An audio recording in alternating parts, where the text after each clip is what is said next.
Hi, I'm Karan Thapar. Over the last few years, I hope you've been watching my program, The Interview on the Wire. During that period, I've interviewed doctors, politicians, businessmen, scientists, authors, and even the occasional Nobel laureate. For me, it's been exciting. I hope it's been enjoyable for you. But these, as you know, are tough times, and if this program is going to remain bold, independent, and sometimes even defiant, then I think we need your support. At the end of the day, it's a truism, but editorial independence is best defended by the viewers. So if you would like this program to remain the way it is, forthright, outspoken, and interesting, then would you consider supporting us? All you have to do is to click on the description at the bottom. But more than anything else, I hope you will continue to watch the interview. Your viewership means an awful lot to me.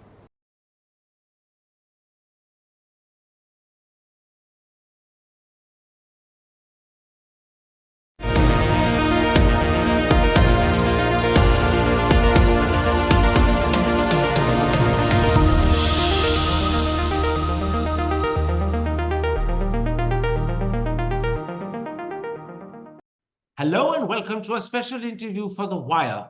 A storm is brewing within the world of Indian lawyers, creating a sense of turmoil.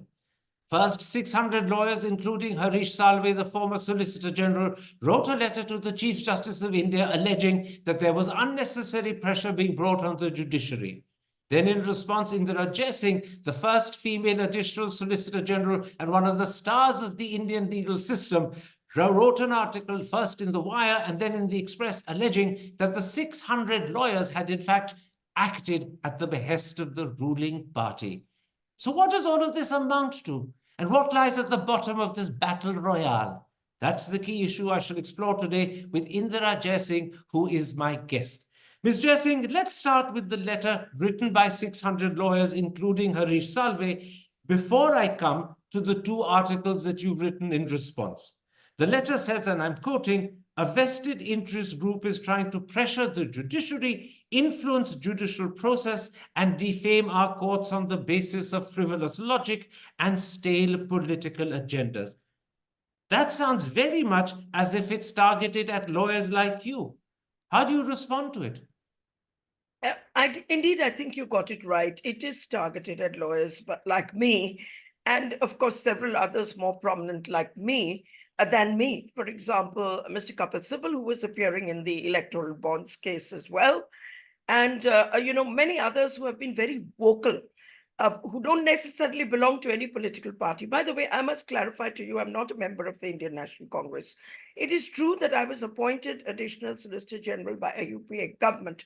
But Karan, you must understand that law officers do not have to toe a government line. The power equation has to be the reverse. We are the people who advise the government what to do and what not to do.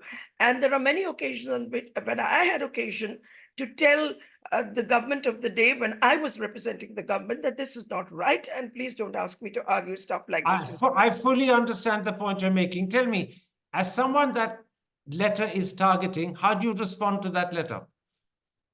I see it as a surrogate voice on behalf of the ruling party. Every ruling party wants allies in the legal profession.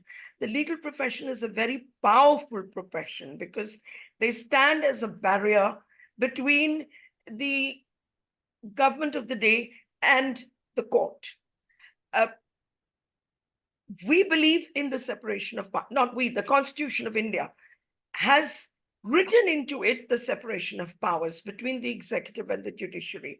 And if that separation is not maintained, then we have as good as lost the Constitution of India. So each time any of us, at least those of us who have a commitment to the constitutional values, and you must remember, Karan, I belong to the generation of the independence. My upbringing was influenced by the values of the independence movement. And I see my role as a lawyer in trying to implement the promises of the Constitution. So I'm not surprised by this attack at all. Now, the letter also says, and I'm quoting once again, "It's troubling to see some lawyers defend politicians by the day and try to influence judges through the media at night." that, it seems to me, is clearly a reference to lawyers like Abhishek Singhvi and Dushyant Dave, who frequently appear on television. How do you respond to that? Because they are close colleagues of yours. They are. I think we each choose for ourselves the medium of communication that we wish to use. And I have said it and I will say it again. The media has a role to play in defending the Constitution of India. So if they access the media, I think it's their fundamental right to access the media. And I've said also, no one has more access to the media than lawyers of the ruling party. Have we forgotten that the late Arun Jaitley was like the poster boy of the BJP? He was the lawyer. Have you forgotten how often he was on the media? Have you forgotten all his friendly relationships with the media? So why blame the media? Why don't you address the issue head on?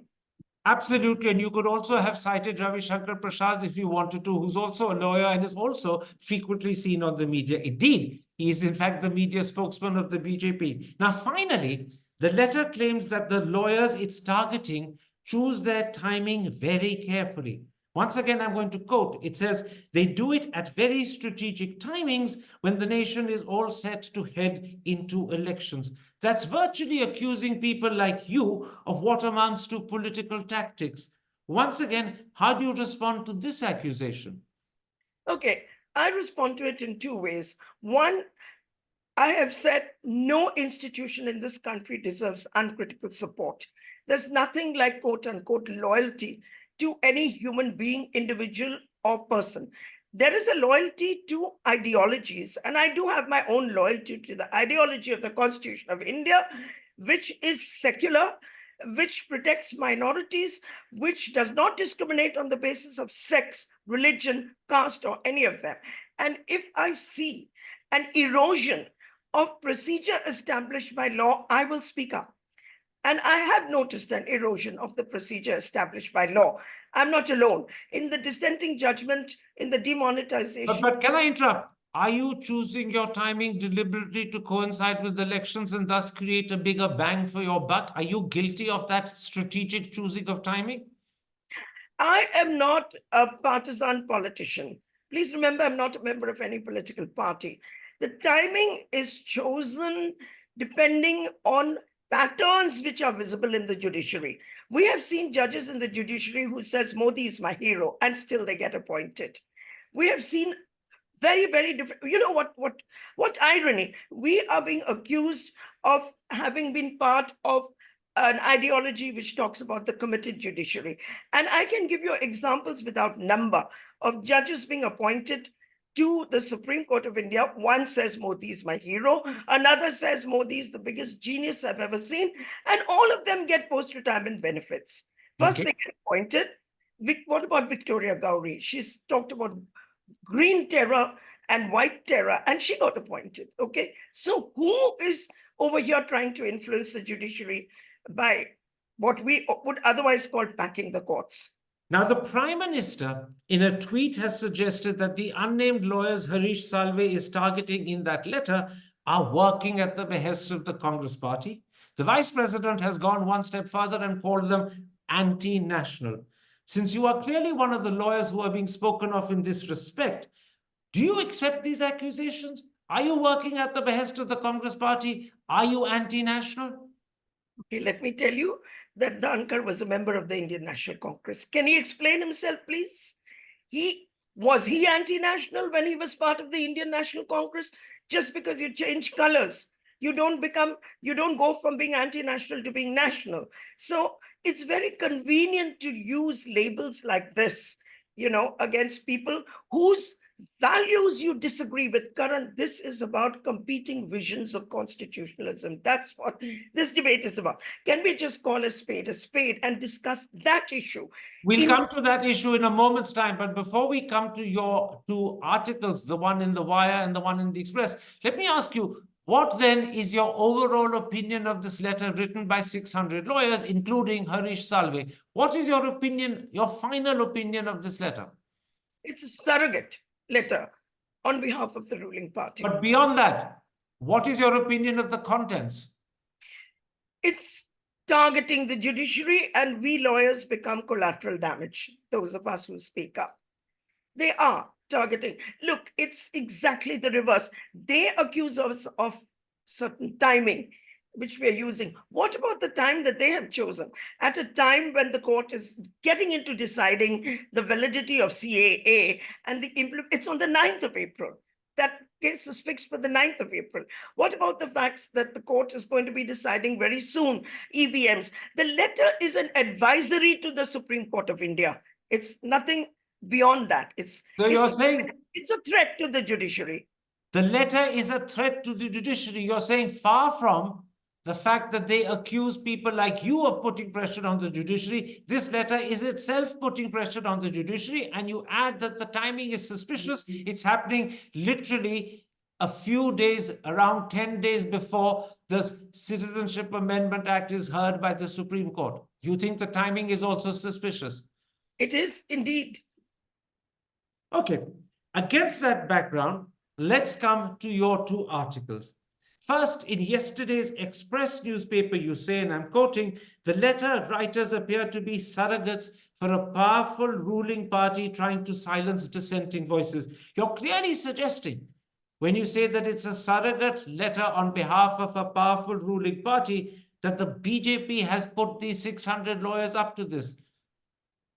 Now, look, if you look at the signatories to the letter, apart from Harish Salve, who definitely is a very renowned and prominent lawyer, look at the names of the others. Manan Mishra appears to be the permanently elected president of the Bar Council of India. It does raise questions about how elections take place as well.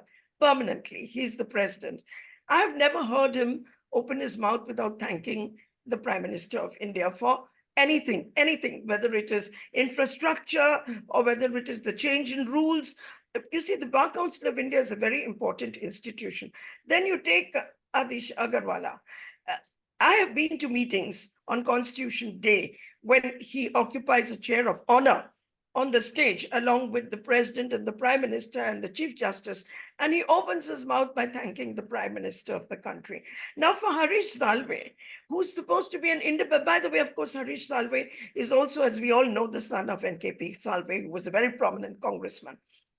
Yes, he has been the Solicitor General of India, and Harish is a prominent lawyer. I have a certain respect for him. He's done very important cases like Godavarman, etc. But it's odd to see his name with a string of lawyers who enjoy no credibility in this country. So I don't understand, how this comes about, except by answering your question and saying that they don't speak in their own voice. Karan, please remember. You remember the targeting that Rejuju, who was the law minister, was doing against the judiciary? What happened to him? So you're saying very clearly, these 600 lawyers do not speak in their own voice. As that old image from HMV used to be, they are their master's voice. Well, I don't think I would accuse someone like Harish Salve of being his master's voice. He has often appeared in court. What about the others? What about the others? I have no doubt that the president of the Bar Council of India and the president of the Supreme Court Bar Association are not speaking in their own voice. Okay. In your article for The Wire, you make a specific reference to Harish Salve. You say, in the electoral bonds case, and I'm quoting you now, he was told in no uncertain terms, there is no ambiguity in the order as claimed by the SBI, and the judgment of the court should be respected forthwith. It seems you're hinting, perhaps subtly, but you're hinting that he's written this letter, or he's been part of the people who've written the letter to cover up for any embarrassment he faced in court. Look, let's come back to the point that they accuse us of. You referred to a statement that was made that they are lawyers by day and by night they address the media. Okay, so wouldn't this apply equally to them? By day, Mr. Salve appears for the SBI, and by night he signs a letter of this kind approaching the media. Okay. If we lawyers are to stay away from the media, then all of us have to stay away from the media. But I don't believe that lawyers should stay away from the media. Lawyers are an important voice. They are an institution which partners with the judiciary in upholding constitutional values. And as I have said, we have a duty to speak up. The only question is, which side of the dividing line are we on? So when someone like Harish Salve is putting his signature to a letter which talks of lawyers being lawyers by day and media personalities by night, he's guilty of hypocrisy. You're saying he's no different himself. I wish he had not signed that letter. He could have expressed his views in a million different ways, in a million different forums. We are willing to listen to different views. Did he, in a sense, also get embarrassed when the judges in the SBI electoral bonds case pointed out to him, as you say, in no uncertain terms, that there is no ambiguity in the order as claimed by the SBI? Was he embarrassed by that comment? And is he, in a sense, signing this letter to cover up for that embarrassment? That is clearly hinted in your comment, but is that also your position? I can tell you that's the general perception of the bar, at the bar. Okay.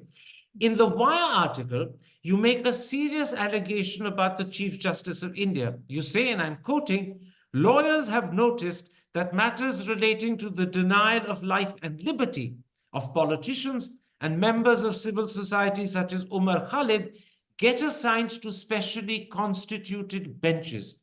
Consequently, things have reached a stage when litigants may be losing faith in the independence of the judiciary. And then you pointedly add, when we see that special rosters are set up to deal with special cases, we need to speak up. Here, Ms. Jaising, you're clearly accusing the Chief Justice of India of fixing benches, presumably to get some sort of predetermined verdict. On what basis do you make what would be an extremely serious charge? Okay. Let me tell you what I consider to be the origin of this problem. It was a judgment, if I'm not mistaken, delivered by Justice Ramana, who said that special benches should be set up to deal with a corruption by MPs and MLAs. All right. Now, this statement could have been made because Justice Ramana wanted to fast track cases against politicians and MLAs, because we have noticed that politicians with criminal antecedents continue to be in politics, etc.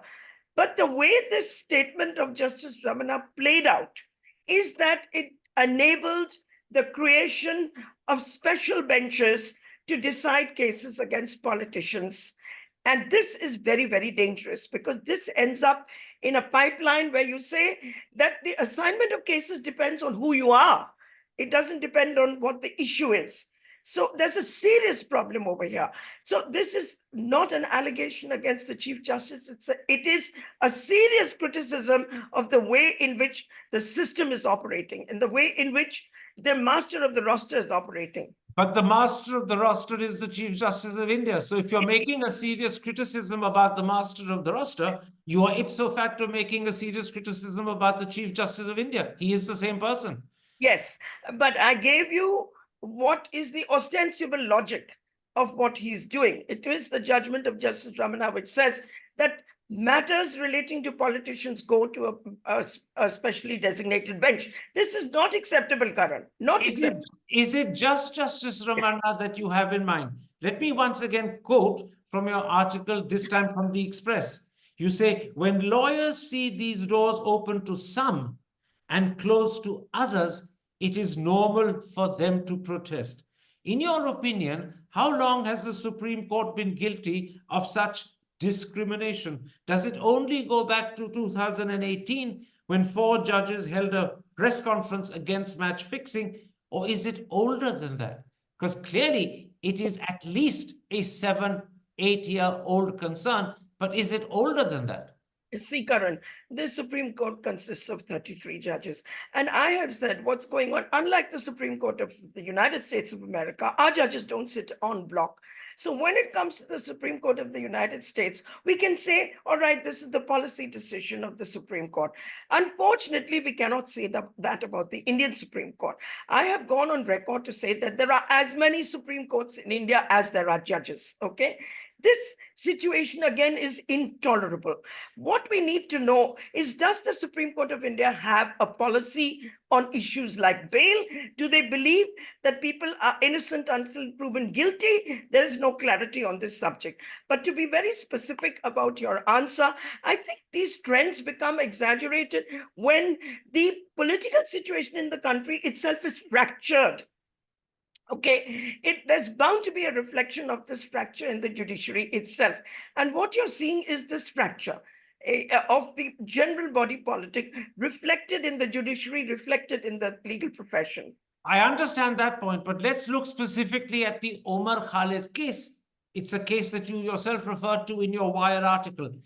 It's no great secret that his appeal for bail was going to come up in front of a Supreme Court bench, but he withdrew it before it did.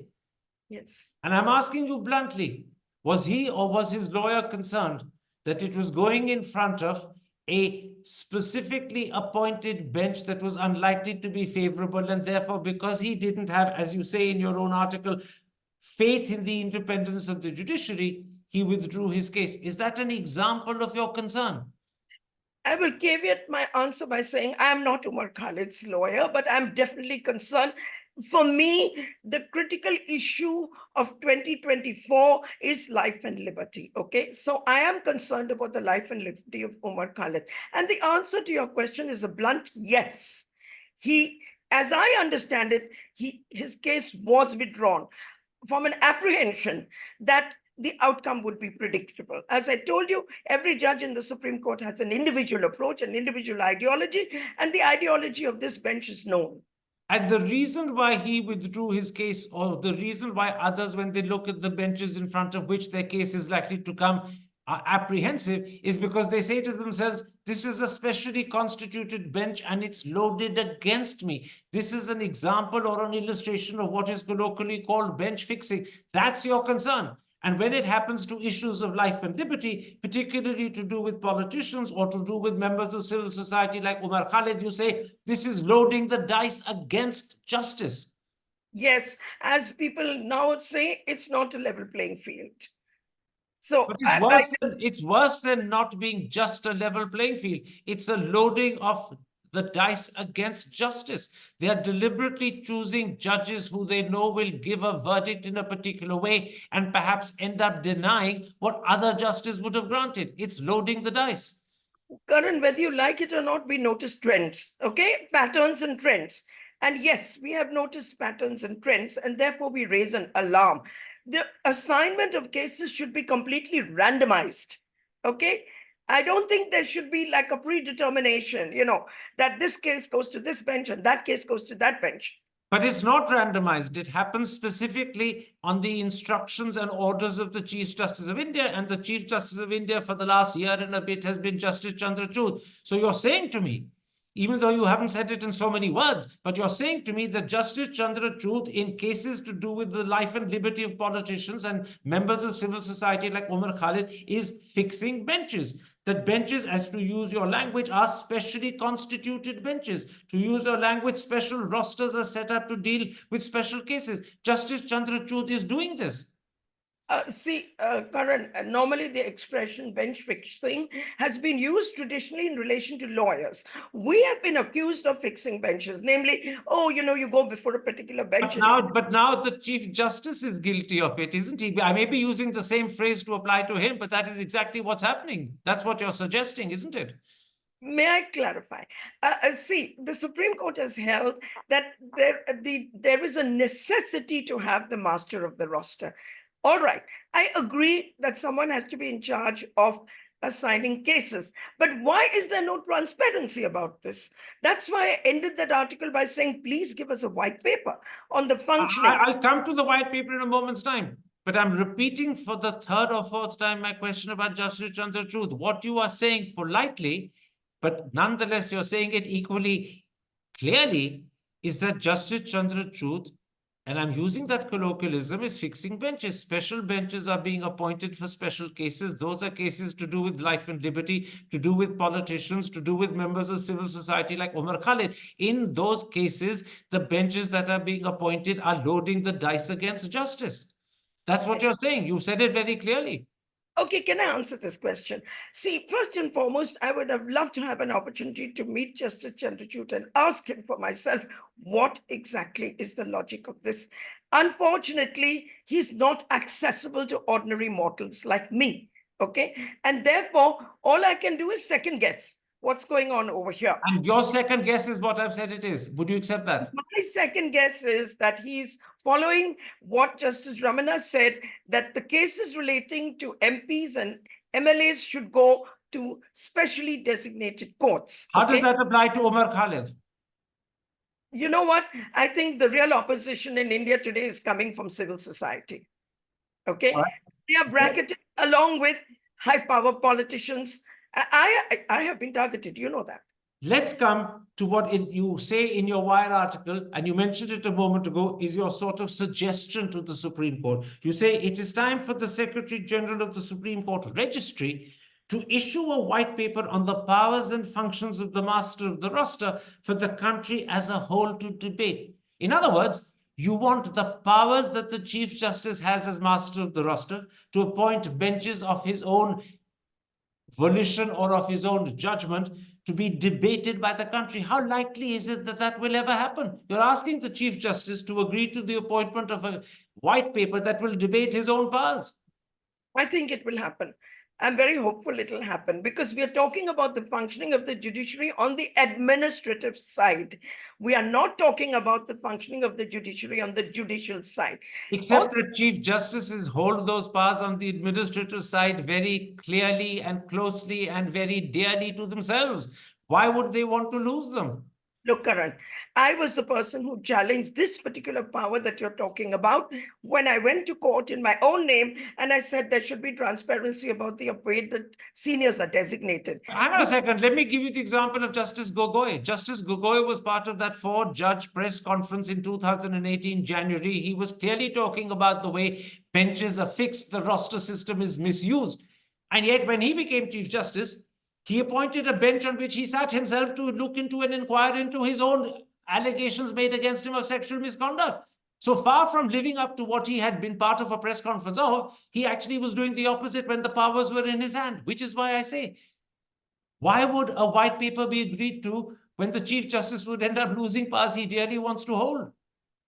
Karan, this is all a matter of creating public opinion. As I've said in my article, Prashant Bhushan, Shanti Bhushan used the judicial route.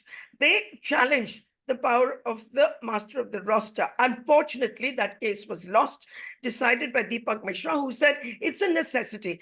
Given that it's a necessity, there was a brilliant lecture delivered by Justice A.P. Shah on the master of the roster, where he pointed out international practices. There are countries where this power is a roving power. It goes from judge to judge to judge to judge. And we have noticed a lot of changes, so change is possible. For example, you now have judges being appointed who are going to be future chief justices. We know who's going to be the Chief Justice of India for the next 10 years. How did this come about? How did this come about? By a policy change. So there has to be a policy change on the powers of the master of the roster if we want democracy in this country to survive. All right.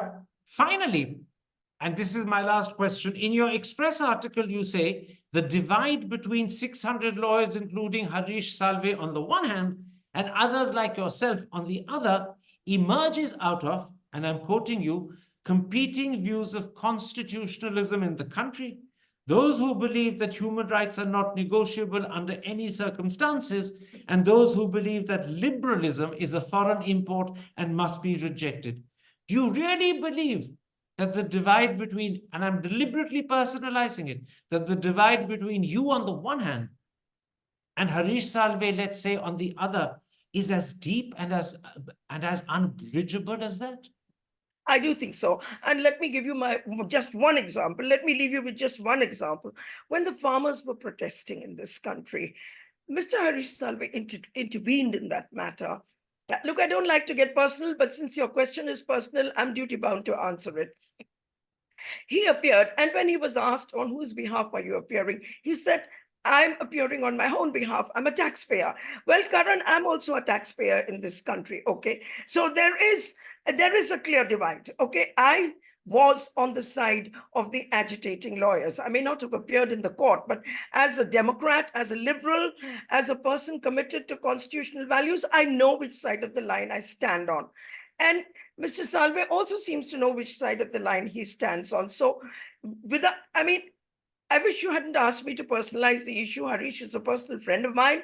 And, there have been times where he did, let's forget about it. But since your question was personal, I have given you a personal answer. Yes. Let me pull out of the personal and come to the general. The general point is actually even more distressing. You're saying lawyers are sharply divided between those who believe that human rights are not negotiable under any circumstances, and between those who believe that liberalism, which is the core of human rights, is a foreign import and must be rejected. That is a very distressing and, I would say, disturbing situation to believe that India's lawyers, which includes some of the most highly regarded lawyers, some of the most highly paid lawyers, are divided into these two far separated camps. Those who believe that human rights is not negotiable and those who believe that liberalism is a foreign import and must be rejected. It's very sad that this is the divide between them. So, Karan, I made this statement with reference to the values enshrined in the Universal Declaration of Human Rights. Okay, civilized countries of the world have accepted these rights as not negotiable. So has India. We've signed on to the Universal Declaration. But some of India's lawyers clearly haven't. That's the point you're making. And that group of lawyers includes Harish Salve. Well, let me tell you, I think there's a group of lawyers who believe that the anti-colonial movement started in 2014. Okay. I reject that as being an ahistorical concept. It started almost a century before India obtained independence. So, which is the reason why I say there is a legacy, the legacy of lawyers like Mahatma Gandhi, the legacy of lawyers like Dr. Ambedkar, which we have inherited. And we intend to safeguard that legacy. When you say we, you mean lawyers like you. There are others who are not lawyers like you who do not intend to safeguard that legacy, who are very keen to upturn it and discard it. But let me end by asking you this. Your two articles, the one in the Wire and then after that the one in the Express, were extremely powerful. Have you had any response from the Chief Justice of India? Do you have any indication how he views your articles? And in particular, do you have any indication how he views the allegations and accusations you've made about the way he uses his powers as master of the roster? Has there been any response from Justice Chandrachud? Karan, I would like to answer that question. Look, some of us, I personally did approach Mr. Kapil Sibal because in many senses of the word, he's a respected lawyer. He's almost like a de facto leader of a certain section of lawyers, if not the entire legal community. And I suggested that let's go in a delegation and meet the Chief Justice of India and have a healthy conversation on this. It's not as if I like debating these issues in the press or in the public domain. We are no access, Karan. We have been denied. But did you actually try for an appointment in the company of Kapil Sibal with Justice Chandrachud, and was that appointment refused?